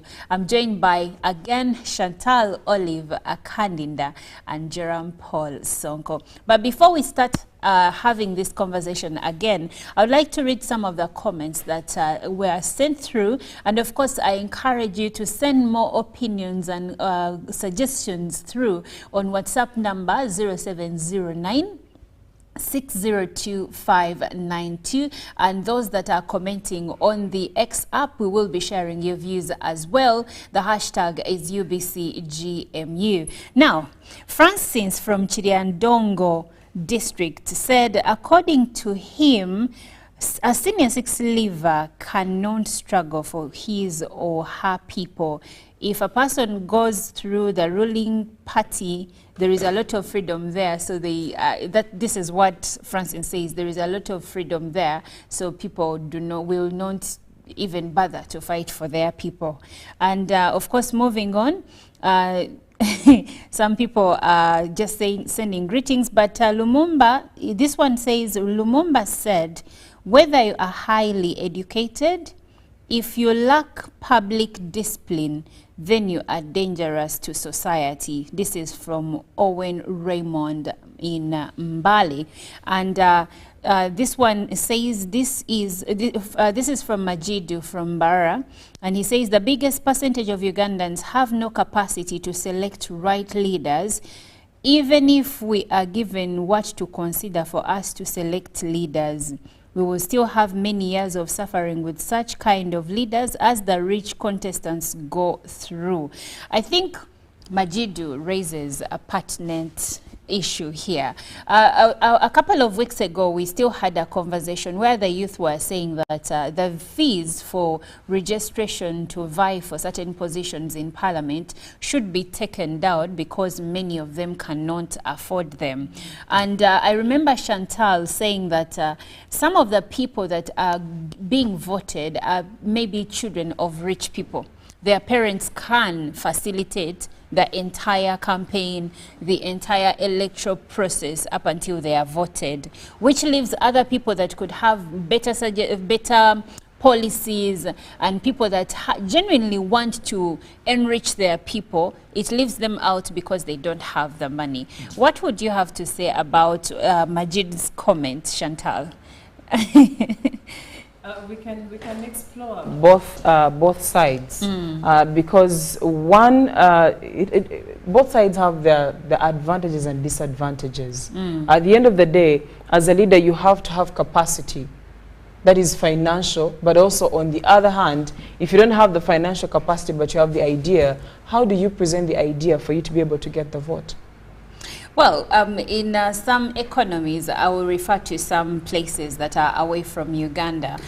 Sometimes a person is not really that rich, but because they are worthy, because they have the characteristics of a good leader you shared with us earlier, then some people are willing to come on board and finance them. Should we maybe look into that? Because should someone's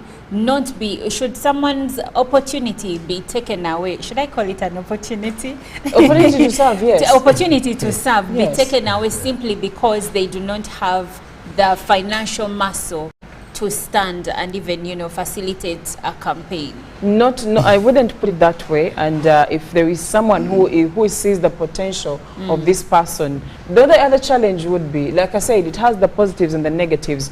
It would be, I'm looking at this person who has the potential to be a leader, but I am putting in money for my personal gains. And I'm telling them, listen, I'm putting in my money, but when you get in there, all the procurements for these districts come to me.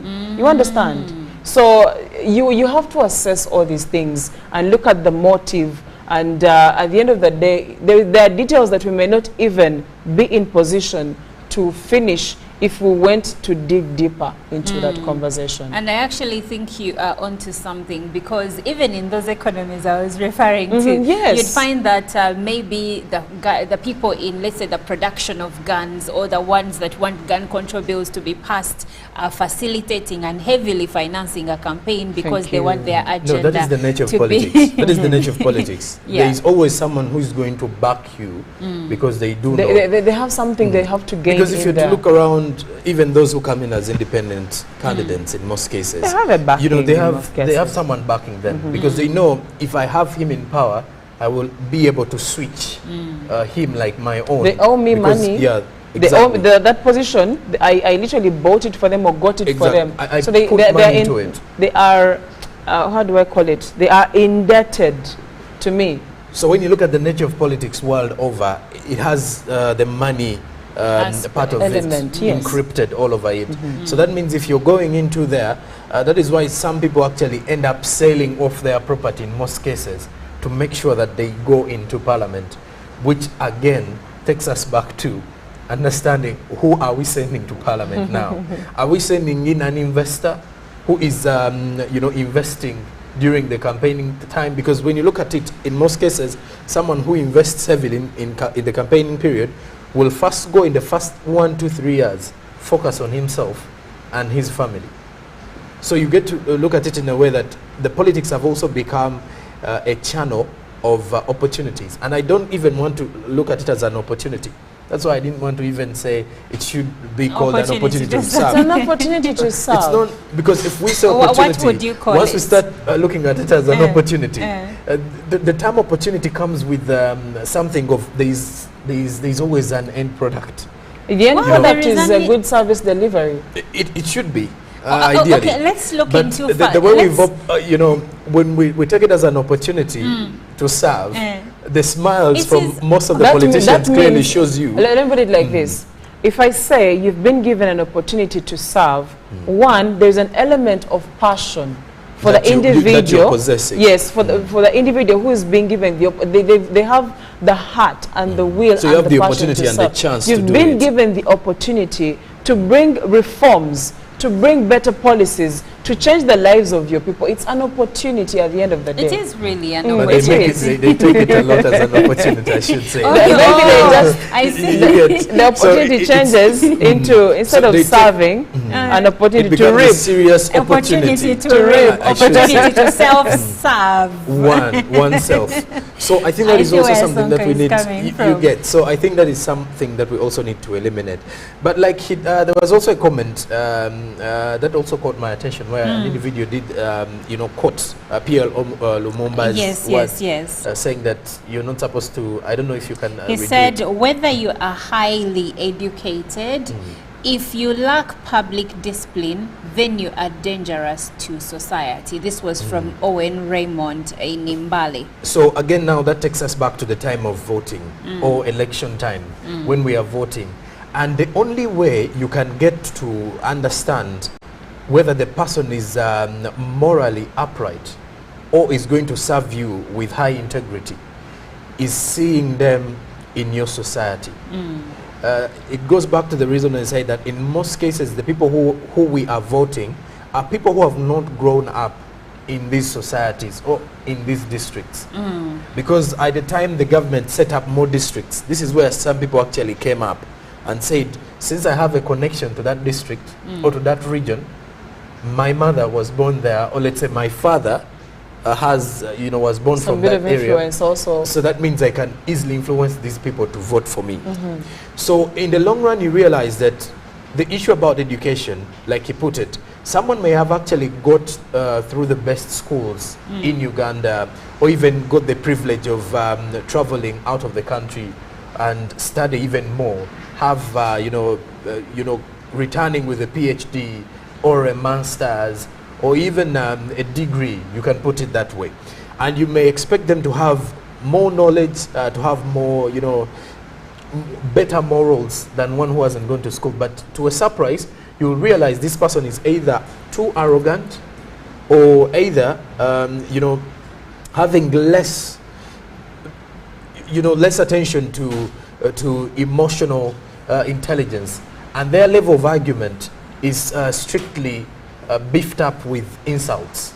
And I think this is the majority of the members of parliament we are having lately, whereby even on majority media, let's say many, many, okay, I want to you're talking about the many. use the ones the honorable numbers it calls useful idiots. Maybe, but when you look at that, you get to realize that you look at someone with high respect standing up or even in front of cameras spitting out words you wouldn't wish your young child to that's actually, why I call it colorful language. For and instance, wonder, the where case did that he go is to currently before the Committee on Rules, some of the words that were reported in the media as having been uttered by this member of parliament against the other member of parliament, I read them and I couldn't believe my eyes. I'm like, really? Someone said this? But on the issue of people who probably have roots, like Chantal is from Shema, I'm from Nakaseke, I may not stay there.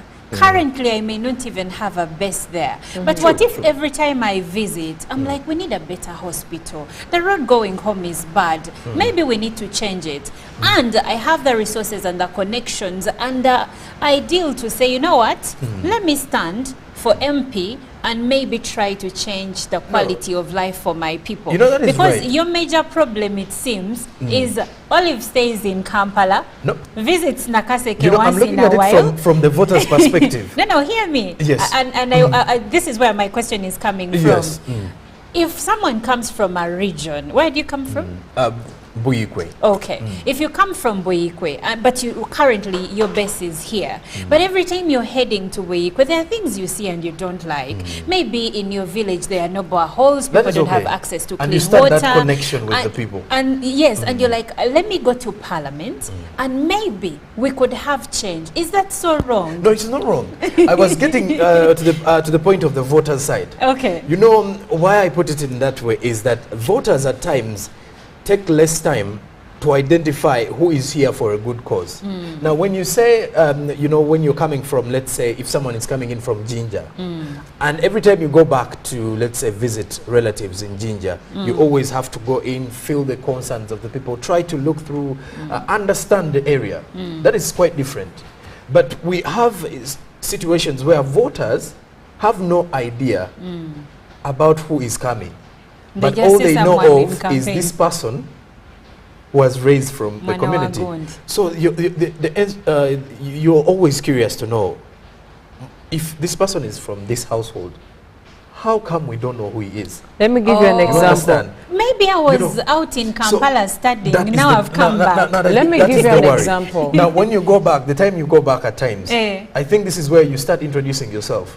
You get to realize, in villages, people normally pay attention to detail. They're like, oh, she comes from so-and-so's house, or so-and-so's home. I've seen this a lot with gatherings during festive seasons, where people from the Western families normally do this a lot.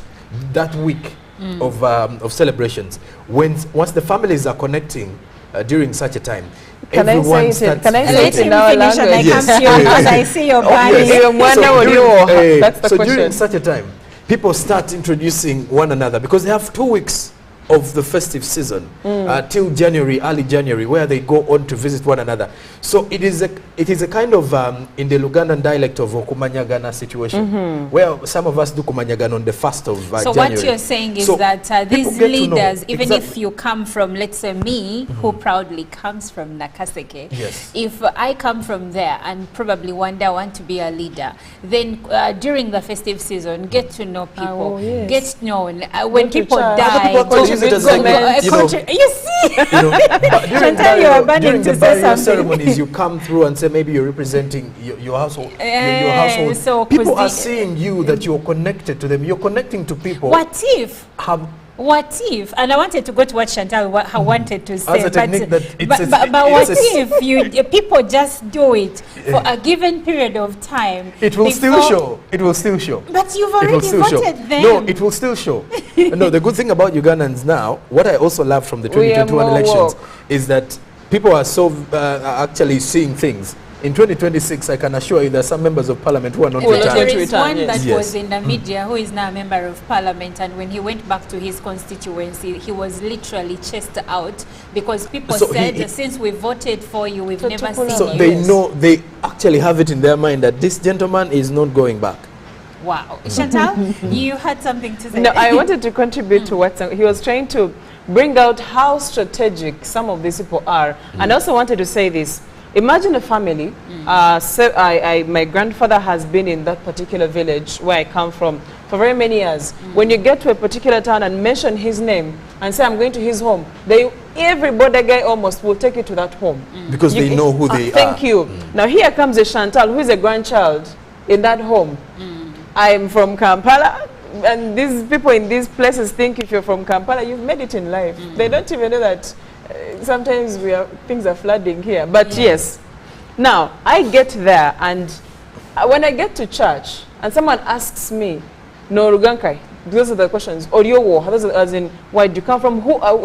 Which family do you come from? If I mention my grandfather's name, oh, your so-and-so's granddad, oh my God, by the way, you look like him. So that is how they actually do the connection. So if I come to that region, the first thing is the credibility on that family, because my grandfather has been there for long, because he was a good citizen. But the question is not put on me. The question is put on him.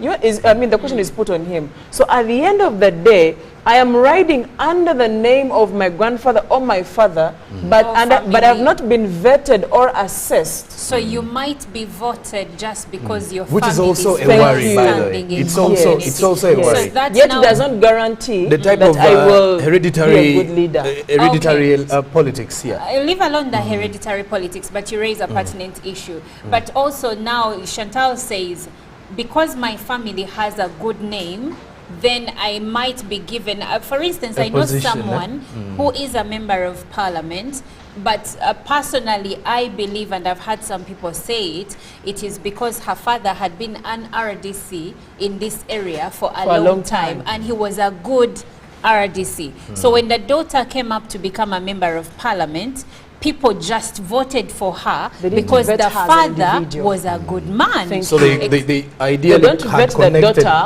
father. They vet the father. They use the reputation of the father, yes. It's, like you said, it's more like hereditary. And that now brings us into the other question I had for you, lady and gentleman. The quality of voters. What do we have to say about us, the voters? Because, like I said in the newsreel, it is said that the quality of leaders we send to represent us, let's say in parliament, shows the quality of people we are, because we birth our leaders. Yes. So what does, if we have members of parliament throwing punches, stealing iron sheets, some of them are ministers, they are lying in broad daylight and you can even see through their lies. So if we have such people as our leaders, what does that say about us as the electorate? Look at the biggest percentage of the electorate, first of all, and look at the factors that determine their choices, especially during voting. We've had a discussion before about the fact that someone is going to come, give them bars of soap, give them salt, give them sugar, and the person and that person is going to get votes.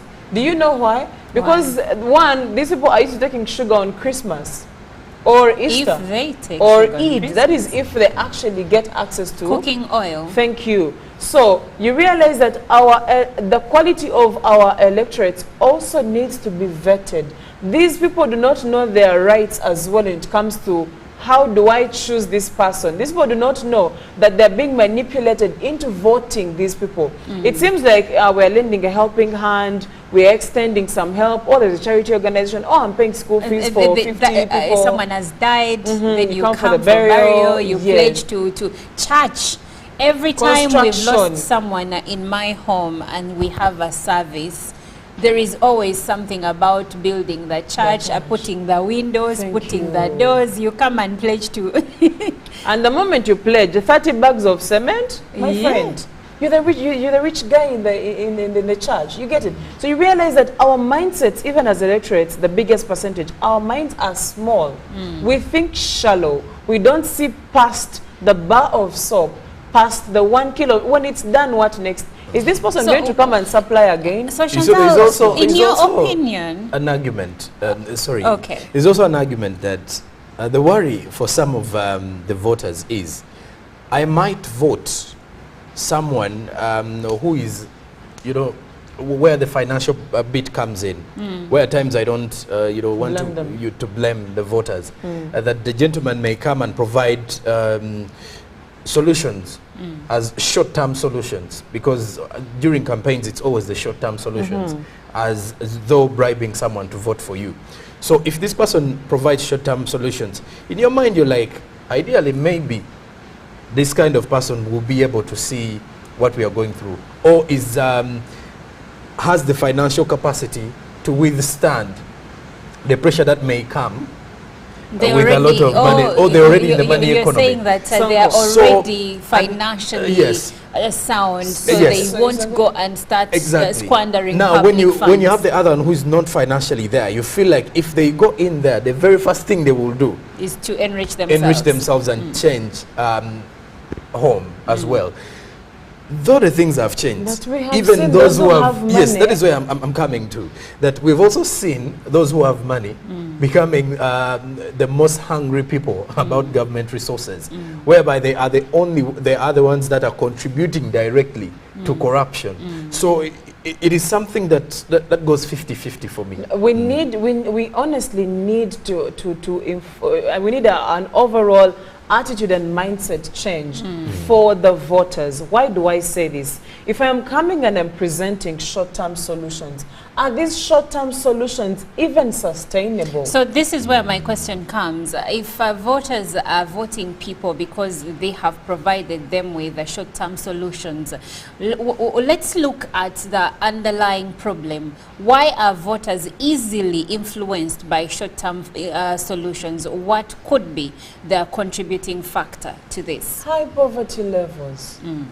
High poverty levels. Now these high poverty levels are going to make people desperate for the small things they can't afford. Some people cannot afford the basic needs. Yeah, and that alone is enough to make someone stressed, depressed, and all they're looking for is they're desperately looking for a solution. If this person got into one particular village, most villages, by those village schools, when you look at when you in my village, for example, deep inside, some schools pay 40,000-50,000 school fees, and this person walks in and says, I am paying school fees for 100 kids in this village. Do you know what you have done for these people? But then again, look at it vis-a-vis what they're going to do, and 100 students, 50,000, that is how much. Please note, this is a universal primary a school, so or a universal secondary school. The government has already facilitated the biggest chunk of what is needed, so this 50,000 is just to hoodwink. No, the 500,000 is pocket change to this person. You know, the provision of the short term as well goes back to the member of parliament who has been there for the long term. He has been in power for 5 years, and now this one who's trying to introduce the short term has already seen the loopholes of the other one is failure.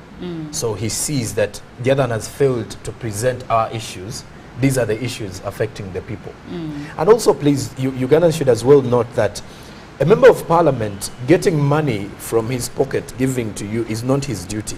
Yes, actually, the president is on record saying that members of parliament should refrain or desist from promising people that when I go to parliament, I'll do this, I'll do this, I'll do this, I'll build I will construct a road for you. That's why I told this is not under their prerogative, because a member of parliament is supposed to influence, but he's not going to construct the road. Goes back to Honorable Evelyn Anite, who took back the ambulance. And we can many of them have done that. Very many, because it was from their own it was their own money, so they have a right to take it back. So they have a right to take it back. Transformers and electric poles. So you get to realize, that's why you should not promise people things. So, and also the voters need to know that even though this person is providing short term, the chances are it is only stopping here, because this person may actually provide to you below the poverty line. They can know by we need to do what, like I said, mass education of the voters. You see, we need to get out of the you see, we're going to stay poor if we still think poor. What do I mean? If I say I'm going to take what I'm given for now and just vote someone, that means I'm going to stay poor. Think about it from the angle of show this individual that, hey, your situation is not okay right now, but if you put someone in power that is going to put sustainable policies in place, your future and the kids you're trying to fight for right now, they're going to be better. But right now, your kid is paid for the next maybe 5 years, and after 5 years, that person is voted out. 5 years? It's usually that term when the elections are happening. And when they are done, that's it. It is said, there is a saying which says that in order to rule over a people, keep them impoverished. So some of these leaders will come and give you sugar, will come and give you cooking oil, because that is going to excite you and you give them a vote, but they're not really taking you out of your situation or changing your situation or coming up with policies that are going to ensure that your life becomes better. And it's because they are keeping you impoverished. The manipulation tactic you mentioned. They will keep coming back and coming back. Because and they know now you're looking up to them as the solution providers. The policies. Let's just talk about the fact that as a leader, say you're from Shema district, you have the ability, you may not construct the roads, but you can push for them to be constructed, but you have the ability to create organized groups for these people that are going to strategically position them to maybe get loans, grants, to get loans, to get initiatives. Thank you. But do they do those things? Yes. Do they push for you? Those are small things, but that is where they have the mandate. But guess what? The voters are not even aware that this MP is not responsible for that road. They're only responsible for pushing for the road to be worked upon, but not responsible for the road being tarmacked, the road being graded and everything put in place. They don't know. And now that's where we have a challenge, that these people do not know where do these leaders stop, where do they start. And because of that, at the end of the day, a lot of say promises are made to them, and by the time the 5 years or their term ends, you're not seeing anything done. Okay, now, so a few suggestions I've had from your conversation about what should be done, but I want us to look more into what needs to be done in order to have voters that vote for substance other than chaos. I think even with the mass sensitization she did mention, needs to be done a lot. How is it supposed to be done? What are voters supposed to be taught and told so that there is a mindset change? The Independent Electoral Commission should be spearheading such conversations. Because at the end of the day, they are the ones who now have direct access, or who should be having direct access to every voter. Letting them know, listen, if you're voting a leader, this is the quality of voter you should be voting. Look out for this. We know that a big percentage of our population is semi-illiterate. So that means manipulation is very easy. What has the Independent Electoral Commission done to enable them make better decisions? Because I mean, different parties contribute to which kind of leaders we put into power. Okay. Sonko? The local leaders, that is our local councils, from the grassroots, the chairman. These are people who have actually ruled for close to 10 years, 20. These are people who have actually seen changes. But also these are people that actually get enmasked with the population. Like they know that is so-and-so's child, this person lives here, this is the landlord of this place. So exactly, they should help us in trying to enlighten and give a picture of how, you know, yes, they are politicians, but at least for most of the areas, by the way, we've seen some of them, some of the local council, you know, leaders are actually very old. If you've been to most of the regions, which shows that at least one thing I do know is at times when someone becomes, the older they get, at times they wear off a certain mask of theirs and start showing real character. In Uganda, we have a saying that that also comes in. Translate. So, and then also the religious leaders, some of them have actually been doing some good job to remind Ugandans of the elections. The quality. You know, we've also seen cultural leaders. So it's a collective effort as well. It's a collective. To ensure that we get in there. When I was having a conversation with the head of prevention, Uganda AIDS Commission, he said, if you're a religious leader and in your sermon, you're not talking about HIV, you are failing the fight against HIV. If you are a politician and when you talk to your constituents, you do not mention HIV. What am I saying? Maybe, like Sonko put it, it is a collective effort. It is. If a religious leader can tell people what substance, these are what you should look for in the sermon, because these are people that are held highly in society, and that would still help to bridge the gap. Educate and sensitize the electorate. Well, I have some comments, and this one says, good morning, Uganda. Thank you to the presenters. Thank you, sir. Peter from Koboko, West Nile. My concern is measuring to those leaders who hit the ground hard during campaigns with promising manifestos. After they get to power, the same leaders disappear from their residential areas, not even handling 20% of the manifesto. And he says, I urge Ugandans to be very vigilant to such leaders, more so desist from the little tokens. I think one of you mentioned this of someone will come, you vote them, and then you don't see them again. And this one says, yes, Chantal, and I hope, good morning, I'm Ronald from Rishere Chiruhura, but to choose our political representatives, they are adamant and arrogant. For us in Chiruhura, just where we are in the hands of quagmire. That's what he said. Retired Captain Chitaka Mayanja in Chiboga says, he says, oh sorry, this is George from Chiboga. He says, I am a student. We should see how they can make decisions and they be knowledgeable in making decisions. And he says, although they bring in tourism, they cause danger. I don't know. I think this is a bit mixed up, but I think he's commenting on the issue of academic papers or someone's level of education, that they should come off as knowledgeable and not to just fill up, you know, seats in parliament. Arif Ayubu from Arua says, most of our people from rural areas are money-oriented and they can't critically choose a right person.